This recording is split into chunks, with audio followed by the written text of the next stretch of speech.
Hello to everyone near and far. I'm excited to be with you once again, at least remotely, for our next Smart History webinar. And I'm really excited for our speaker today and the topic. For those of you who don't know me yet, I'm Lauren Kilroy-Eubank, the Dean of Content and Strategy at Smart History. And as always, I am always very excited about our series of webinars this season, for lack of a better term. This is our second to last one. Our next one will be in 2 weeks from now. And I am delighted to be introducing today's speaker, Dr. Daniela Bleichmar at the University of Southern California, where she is a professor of art history. And she teaches broadly on early modern Europe and colonial Latin America with an art kind of dual focus on science and art and everything in between. And she will be talking with us today about the Codex Mendoza in all its complexity and vibrancy. And she is really the person to be talking with us about it today. Just as a reminder, if you could put your questions in the Q&A, we'll just make it easier for me to field them at the end after we hear from Daniela. And hopefully we'll leave feeling energized about how we can shake up our survey classes. So without further ado, I'm going to turn the screen over to Daniela and I'll be back for the Q&A. Thank you so much, Lauren. I am unable to share my screen, actually. Let me fix that very quickly. I'm just going to make you a co-host so that we have no issues with that. Let's see. One sec. All right. Now you should be able to do it. And if you have any issues, let me know. I will let you know. Yes, now I can. All right. I am really delighted to be here to talk with you about the Codex Mendoza, which you can see on the screen. And this is really an extraordinary manuscript from early colonial Mexico, produced perhaps around 1540s, early 1540s. We're not entirely sure. And it is one of the most rich, most dense, most complex resources and works we have for understanding the art and the history of the Mexica Empire, the Aztec Empire, around the time of the conquest. I will be discussing several aspects of the manuscript. This is a manuscript that I teach on in a whole range of classes. I think it can do lots of different work for us, whether it's a class on Indigenous studies, a class on Latin America, a class on American art, in which I really emphasize a hemispheric approach, a survey on Western art, because this manuscript really allows us to examine the entanglement between Western and non-Western and sort of the problems of those very categories for objects that are made in situations of cultural encounter or transculturation. So the first thing I will say is that this is a manuscript that is visibly a post-contact, a post-conquest manuscript. I will give you very quickly a sense of what pre-contact manuscripts from central Mexico look like. So this is just a fragment from the Codex Borgia. And as you can see, it is on a different material, deerskin. It has a different format of a screen fold that just unfolds like an accordion. It has a different palette. It has different iconography, and it has absolutely no alphabetic writing. It is entirely covered in pictorial writing that is at once both images and writing. So this is just an example of what a pre-contact manuscript might look like. Here is another, this is a photo of a facsimile to show you sort of what it looks like unfolded. We could never do this with one of the originals, but as you can see, a rather different kind of manuscript in all sorts of ways. And the manuscript tradition was a very, very important one in indigenous Mesoamerica, for the Maya, for the Mixtec, for the Mexica, before the arrival of Spaniards. These manuscripts had a wide range of functions, from the pragmatics of economics, legal uses, to the most occult and sacred, divinatory and calendrical uses. And they were so integrated into indigenous cosmologies that the vast majority of them were destroyed as part of the missionary war on what missionaries considered idolatry. So we have very, very, very few pre-contact manuscripts surviving, only roughly a dozen. But the tradition of painting manuscripts continued after the conquest and produced objects that were combining different elements from the pre-contact native tradition and the new colonial tradition, in which indigenous artists and makers very quickly mastered and adapted elements of the European manuscript tradition. So what we see here is a different format, the format of a codex, which technically refers exclusively to the format that we know as a book, an object that is made of folded sheets and that opens two at a time and moves sequentially. It is made on European paper. And it combines native pictography, which you can see here on the right, on the recto of the first opening, with alphabetic writing in Spanish, which you can see on the left. And so part of what is incredibly interesting and unique and just useful of this manuscript is this combination of elements, because it was one of the first, and for a long time, one of the only indigenous manuscripts from Mesoamerica that was legible to anyone outside of that tradition, whether it was people in the Americas or in Europe or elsewhere. And for this reason, this manuscript was extremely interesting to scholars over the 1600s, 1700s, 1800s.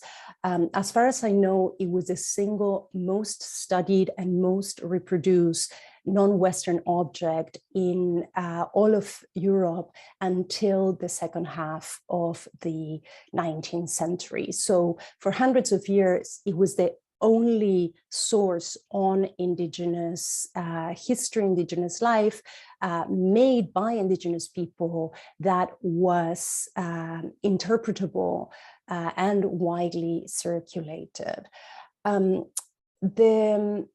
It has three sections. The first one is on Mexica or Aztec imperial history, and it recounts the founding of the capital city of Tenochtitlan in 1325, and then the imperial history, ruler by ruler, until the fall of the Mexica Empire to the Spanish and their indigenous allies in 1521. The second section describes Mexica imperial economy and geography, and it's a mind-blowing section that goes region by region and town by town and provides a very precise listing of every single object that was paid in tribute or tax by towns that were subjected to Mexica imperial rule. It's a level of detail about economy, about geography, that we simply do not have for any other indigenous culture at the time. And the third section addresses Mexica society, presenting a perspective of an extremely organized and sophisticated society that follows its rules very, very precisely. And I will give you a little sampling of folios from these sections, but just wanted to give you a sense that it's very concertedly addressing different elements of the Aztec world before the arrival of Spaniards. It really is presenting the Mexica view, not a generalized indigenous view from any region, but really a very, very specific perspective, which is the perspective of Tenochtitlan, of the Aztec Empire. And it's really focusing on what life was like before the arrival of Europeans. The first opening is the best known one, is extremely famous and extremely symbolically rich. And so I will discuss it in a little bit of detail, whereas the rest I will just give you a quicker sense. What we see on the right is an image that occupies the full page, and that is at once a map and a history. Those are two genres that in the Western tradition are often separate, but here we have an accounting of time and an accounting of place, and they are presented as inextricably linked. It is a symbolic image, is not a realistic image, but it contains a lot of very precise elements about both time and place. And it addresses the mythical foundation of the city of Tenochtitlan in the year 2 House or 1325. The page is organized roughly into two sections, the top one occupying about 2/3 of the page and the bottom one about 1/3. And around the entire page, you see this bright blue turquoise belt. And it's the unfolding of the years, is a counting of time. So each of the little boxes has a date, a year date, according to the Aztec calendar. And this system is explained here on the left with some mistakes, for the Spanish audience, that was intended audience for this manuscript. So if we look at a close-up, you see the beginning of the year count, and the count merges a number and a year glyph. The numbers are represented by circles, and they go from 1 to 13. So here you have 2, 3, 4, 5, 6, 7, 8, 9, 10, 11, 12, 13. And then it goes back to 1 and over and over. And then you have 2 house, 3 rabbit, 4 reed, 5 flint, and then the sequence of symbols starts again, 6 house, 7 rabbit, 8 reed, 9 flint, 10 house, and so on and so on. And so time unfolds in this regular, orderly manner, year by year. And the image that we have occupying the majority of the page is a representation of the city of Tenochtitlan, and you see it here both in alphabetic writing, Tenochtitlan, and also in pictorial writing, because the glyph for Tenochtitlan comes from the combined glyphs for stone or tetl and the prickly pear cactus or Nochtli, so Tenochtitlan, the place of the prickly pear on stone. And this refers to the migration history of the Mexica and the place where they founded their capital in a watery setting, in a lake. So you see the waters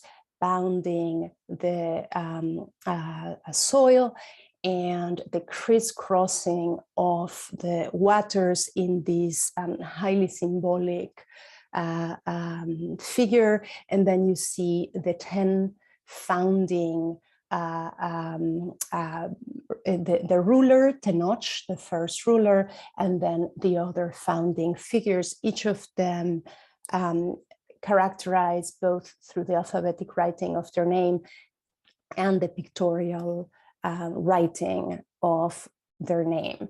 And below that image, we have the beginning of the Mexica as an imperial force, as a warrior people who conquered different towns and different regions in the area in which they settled. And so this is a symbolic depiction. We have these two scenes. In each of them, there's a larger figure with the hairstyle and the padded armor, padded cotton shirt, and the obsidian edged sword and the shield of the Mexica warriors. And this figure is shown as very large, very powerful. And this other figure is that of a defeated warrior from the town that was conquered, and is shown both physically smaller to show the smaller stature, and also bowing down, bending the body in submission.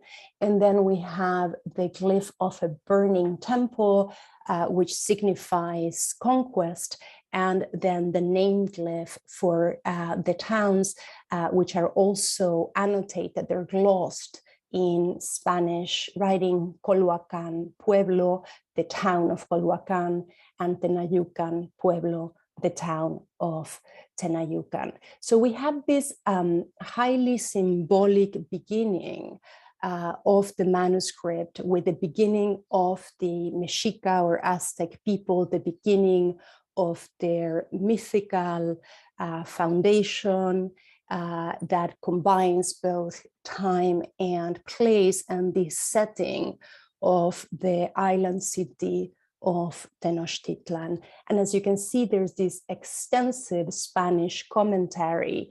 And what the Spanish commentary is doing is explaining what the image shows.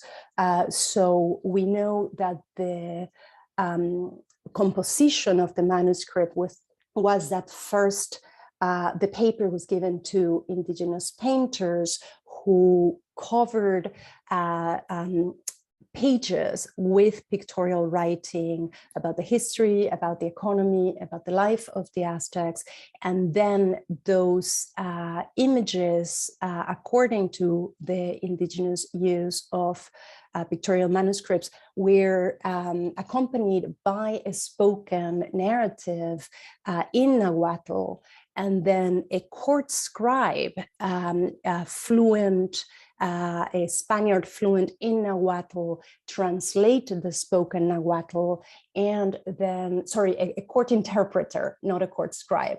And then a court scribe rapidly wrote down the explanation of what was said. So we have this extremely intricate process, multi-stage that involved indigenous painters, one or more indigenous speakers, a Spanish interpreter, and one or more Spanish scribes. And so we have this juxtaposition side by side, the indigenous and the Spanish interpretation of the indigenous. It is really important to understand that this manuscript was created by indigenous makers 20 years into the colonial period for a Spanish audience. So it provides both access to indigenous painting, indigenous history, indigenous knowledge, but as it was very, very, very carefully presented and framed by the indigenous painters and speaker or singer, I should say, for a Spanish audience. So it's an object that is already transcultural and that is accommodating or combining these two perspectives. I'll also say that in the Western tradition, this manuscript has also often been described as an illustrated manuscript, which makes sense. This is how we talk about handmade books that have lots of images. But it's really something different, because here it is not that the text is the main content and the images are illustrating, accompanying, augmenting the text, but it's exactly the opposite. The painted images are the indigenous text, and the Spanish writing is glossing, interpreting, translating, annotating the images. So rather than thinking of this as an illustrated manuscript, the object itself allows us to sort of flip this Western frame and say that it is a profusely annotated, painted account. I will give you a sense. I think I'm quickly running out of time. I have a little bit more time. I just want to give you a sense of the images, other openings in the manuscript that you can use in your teaching, and also of some resources. One of the joys of working with this manuscript is that in recent years, a lot of materials have become freely available online. And so it is possible to work with this manuscript with students quite fully. So this is the first opening of the historical section. The rest of the historical section goes, as I mentioned, ruler by ruler. This is just a sample opening. And so you have, now you know that these are dates, so they are the years of the reign.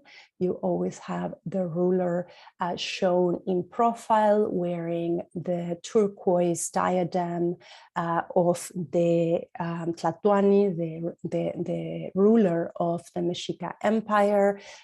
His name is provided both glyphically and in alphabetic writing.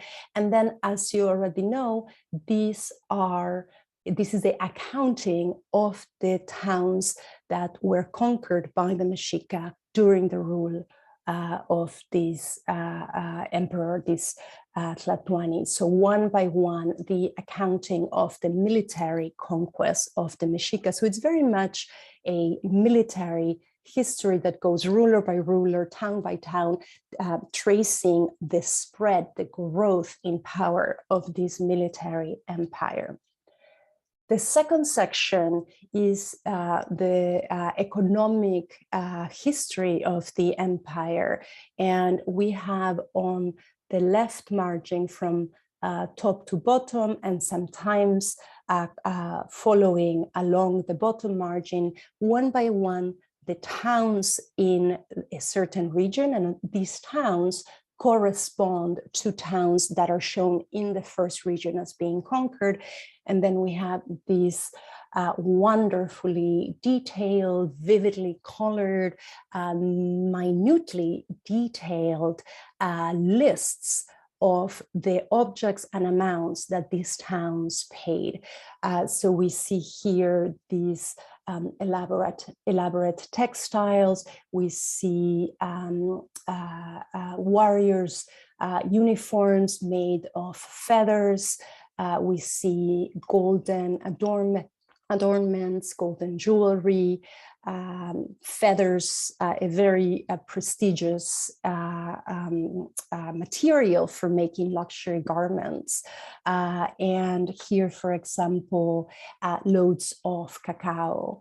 And there also the amounts shown pictorially. So Pantley, the banner, the symbol for 20, so 20, 40, 60, 80, 100, 200 loads of cacao, and so on. I don't have time to describe all of this, but this is great to use with students because they really get into trying to understand the different objects and the amounts and getting a sense of the precision of pictorial writing. I wanted to show you another page, this one also including luxury goods. You can tell a lot about the imperial geography. Some regions are quite modest and are paying very simple textiles, very simple foodstuffs, and other are supplying luxury goods such as chalchihuitl, precious greenstones, precious feathers. Here we have more cacao, here are cacao grains, and here we have drinking cacao, and then liquid amber. And here we have this wonderful example both of the content in the codex and of the what happens when indigenous pictorial writing gets translated into Spanish, because we have jaguar skins, again, very difficult and expensive products, and the Spanish gloss has translated not only the language but even the animal, since the jaguars are an American species that was not well known in Europe, as 20 skins of tigers. So we have not striped tigers, but spotted tigers. So this shows that there's this constant process of translating, of creating equivalents, of framing the indigenous world for Europeans. And then the last section is the one that goes over the life of members of society and the making of society. It provides just mind-blowing information about indigenous life, information that is so precious and so hard to obtain about indigenous peoples of the Americas, whose traditions were very seldomly recorded by themselves. They were often attacked, persecuted, recorded by those involved in settler colonialism. And so this is just an incredibly rare and precious source for understanding and learning about indigenous life. And what we see here is the beginning of life. We see here a newborn creature. Here it says the woman who has given birth, and we see a new mother with her baby in a little basket. We see the ceremonies for naming the child, and then we see the father, the mother, and two sacred men, two priests who are providing information about the child's future. So we start with childbirth, we move through child rearing, and so in wonderful detail in separate columns for boys and girls, we see instructions on how to raise children to be obedient, useful, hardworking members of society, the tasks that are appropriate for boys at each age and for girls at each age, and also when they reach their tween and teen years, the discipline methods for making sure that they don't misbehave.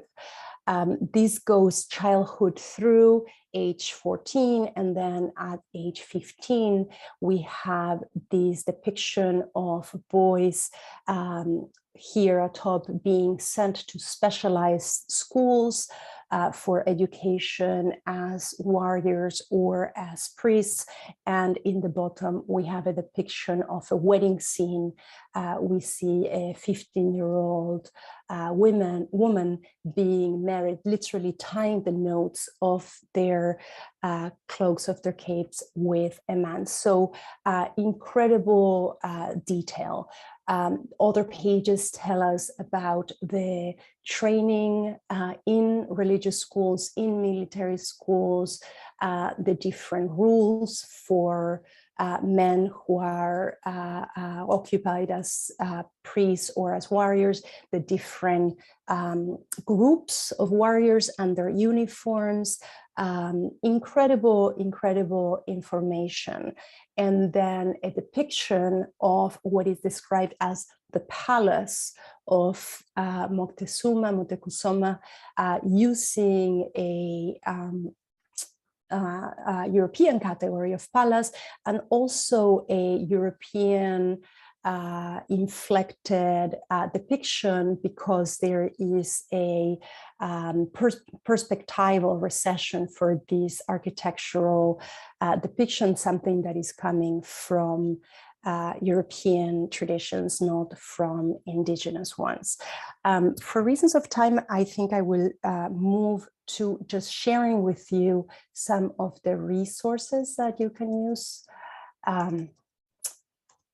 when teaching this. And all of these will be posted in the chat and posted afterwards online, so you can see them. The first is the digital Bodleian website. The manuscript has been since the 17th century at the Bodleian Library at Oxford University, and the library has digitized every page of the manuscript and made it accessible online for free. You can examine it on the website. You can zoom in incredibly closely, and you can download pretty good resolution, not publication resolution, but very good resolution for teaching, all for free. I also wanted to show you or to point you towards a website created by the INA, the National Institute of Anthropology and History in Mexico, which has collaborated with the Bodleian using the digitized images from the Bodleian, and produced this remarkable website that is characterized by the Institute as a digital repatriation, right? The issue that many of these manuscripts, which are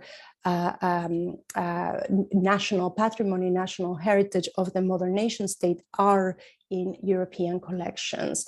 And what is incredible about this website, I don't have time to show you, but I hope you will visit it, is that every page of the codex is available, and there is a overlay where you can move your cursor above the image and have the transcription of the alphabetic writing in both Spanish and in English translation. So basically, you can ask your students to read a page from this manuscript, showing them first the original manuscript with 16th century notarial handwriting that is hard even for a native speaker to read. You need training in paleography, and then they can just put the overlay and almost magically read it in both Spanish and English. I also want to share with you the availability of the essential Codex Mendoza. online for free through archive.org. This is an incredible resource for both teachers and students. It reproduces 2 volumes of the 1992 4-volume scholarly edition of the Codex Mendoza, and it has detailed analysis, detailed account of each of the folios, so you can really just understand what is happening page by page in the first half of the book. And then the second half of the book has reproductions of the entire codex with line drawings for the pictorial writing, and both the transcription of the Spanish text and the English translation. So you can effectively download this and print it and just work with your students with their own sort of rough facsimiles of the Codex Mendoza. And the last thing I will say is that if you are interested in learning more about this amazing manuscript, I have published several articles where I go into much more detail than I was able to today, and they are freely available on my academia.edu pages. One talking about the making of the Codex, and the other about its extraordinary life as it left Mexico and moved from place to place in Europe, and then became the most reproduced and studied indigenous object, and in fact, non-Western object in all of early modern Europe. So I will stop here. I hope that this has been useful, and I will be happy to answer your questions. Thank you so much, Daniela. That was amazing. And I'll put in a plug to everyone that you should absolutely go read her research and her articles. They're excellent. And also, if just for the ENA website, it really is, I'll just second how amazing of a resource it is. If you're looking for a pretty exemplary digital humanities project that has been wildly successful in its collaborations, it is definitely one of the best ones out there. So thank you for giving them a shout out. Well, we have a couple of questions that have come in through different channels. So first off, we had a question about misinterpretation. So you did such a good job of noting all these different translations and processes that are taking place between the visual and the spoken and then the written. And so, are we aware of many misinterpretations that occurred in those processes? Yeah, this is such a fascinating topic and such a complex one. And I think it's one that is really important to make central to our approach and our teaching of these codex, because it really highlights the complexity, and it sort of makes it impossible to have any fantasies of sort of purity, of a single meaning, of a perfect meaning, of perfect access to something. I think when I am showing my students this, I see their eyes just widen, and that's when they understand that being a historian or an art historian is, a very complex process of interpretation. It's not that there's facts and you have to go and pick them off a shelf and repeat them, but that you are working with these sources and trying to understand what they are doing. So I guess, instead of using the word misinterpretation, I would talk about sort of the multiple interpretations or the multiple meanings that are encoded in the codex, right? So I think for a long time, the codex was such a unique resource for understanding Aztec history, the Aztec pre-contact world, and also Aztec pictography. If it's still used as a primer to train people in how to read this pictorial writing, that for a long time it was considered sort of like this pure transparent window into an untouched pre-contact past. And the fact that it was made 20 or so, 2 decades after the conquest, I think is really, really shaping the context. So there's a very willful, I think, interpretation of the Aztec past presented by the indigenous painter. So the first like strong interpretive framing is by the indigenous artists who are presenting a Aztec world that was extremely powerful militarily, and we know that it was, but it's focusing exclusively on conquest, extremely wealthy, extremely well ruled, and where some of the elements that were so problematic for Spaniards at the time are barely mentioned. So it's, even though it addresses religion, it doesn't, it sort of is very, very quiet about so many of the elements of Aztec religion that were so troubling to Spaniards and that were so violently persecuted. They're just not there. And what is there is this idea of this extremely sophisticated society with laws, with orders, with rule that is described exactly in ways that just sort of work so neatly for European conceptions. So the first interpretation is from the indigenous makers.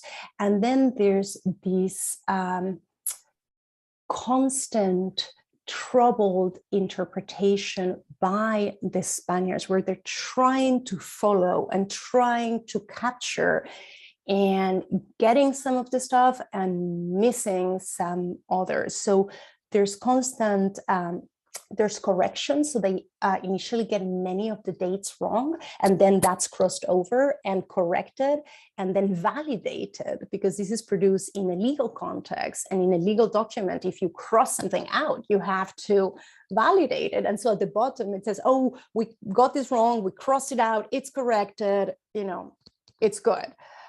So the dates are difficult, the calendar system is difficult. Any object that does not exist in Europe is often translated into European categories. And there's even this self-correction of the Spanish interpretation at the very end, because throughout the manuscript, there are some Spanish words from Arabic origin used. So the temples are called mezquitas, mosques, and this was common at the time, right? Cortés, many of the early chroniclers, early conquistadors are seeing their American wars through the filter of the Reconquista, of the religious wars in Spain. And then the priests are always described as alfaquis, which again comes from Muslim Spain. And at the very end, there is this note in which a scribe sort of chides the translator, and it's like, the translator is a buena lengua, he knows his Nahuatl pretty well, but still he made some mistakes, because he should have written priests, not alfaquíes, and he should have written temples, not mezquitas. So even within the Spanish, there's not a monolithic Spanish voice, there is this struggle. How do we describe the things? How do we interpret them? I think that last point you made is such an important one that my students also struggle with, that there's not just a monolithic indigenous voice and a monolithic Spanish voice. And then here you have this incredible document that's doing all these things, and you have someone, tisk yeah. about translation. I think that's such an important point. And the one you mentioned about this as a legal document, I think is one that's all too often lost when we just focus on the frontispiece, right? That it kind of gets disconnected from that larger. Yeah. And maybe, Lauren, we should also say something that you and I know, which is that it's very, very rare to have a manuscript made for Spaniards with the participation of Spaniards in this period that did not involve a missionary, right? Most of them involved Spanish missionaries who were working very closely with indigenous people and commissioning and collaborating and interpreting, providing their own interpretation, so that there's this religious filter in most early colonial manuscripts. And this one is extremely unique in being produced in this context without the participation of a missionary. So that's one of the things that makes it different. Yeah, and it is, as you mentioned earlier, so important to keep in mind that it is unique in that way. Well, we have a couple of other interesting questions here. One is about hierarchical scale. Did pre-contact codices use it, or was this something that we see in, say, in the Codex Mendoza that's just a result of European contact? Hierarchical scale, you mean picturing things larger if they're more important? I assume that's what the... Yes. So that is a convention. I'll say this. I mentioned that the vast majority of pre-contact manuscripts were destroyed and that we only have a rough dozen. None of them are from the Aztecs, right? The most powerful empire in Mesoamerica at the time. None survived. And so the ones that we have are from the Maya, from the Mixtec in what is now Oaxaca, and from the Puebla-Tlaxcala region. So it's very hard to know what did Aztec pictography look like before. We do have sculptural evidence, we have mural evidence. It's not that we have nothing. But I think that it's really important to underscore the tremendous destruction and loss. And that makes these super early manuscripts so important, because it gives us a sense of something that is, it looks quite different, as you know, Lauren, from later manuscripts, even ones produced 20 years later, in which indigenous artists are so fluent and conversant in Western pictorial style that they're still using they are sort of bicultural, bilingual painters. They have this amazing, capacity to use both indigenous and imported materials, iconography, approaches. But what we see in the Codex Mendoza is that size is used to denote importance very often in the pages. You saw, for example, the armor with this quetzal bird, this bird from Central America and Southern Mexico that has these beautiful, vibrant green plumes, feathers in its tail. It's called the resplendent quetzal. And it's not a very large bird, but it's shown on the page gigantic because it's so valued. And those tail feathers. Yes, they're incredible. And then it looks like we have a final question here about when you use the word singer, earlier. Yes, I corrected myself. And could you elaborate on what you mean by that? Oh, it's so fascinating. So we know that the indigenous tradition of using manuscripts was one that involved both pictures recorded, painted pictures, but also a performance, that books or manuscripts were not meant to be silent objects, that they're described in Nahua poetry as instruments, right? The Codex opens, "Hear my song," and they were performed. We have some of the corpus of Aztec poetry, and at some point these writings began to be described as poetry, which is in the Western tradition a very specific and valued literary genre.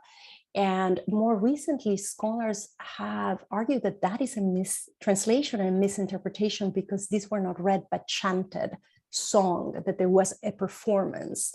of the codices, and that we should think of these not as poems, but as songs. And they are so not speakers, but singers. And you know, we know, of course, comparatively of other religions that sing their books and how powerful that is, the sort of human voice bringing to life the beautifully made manuscript and bringing together a group of people around this precious object and combining what the object contains with this passed down oral tradition of singing.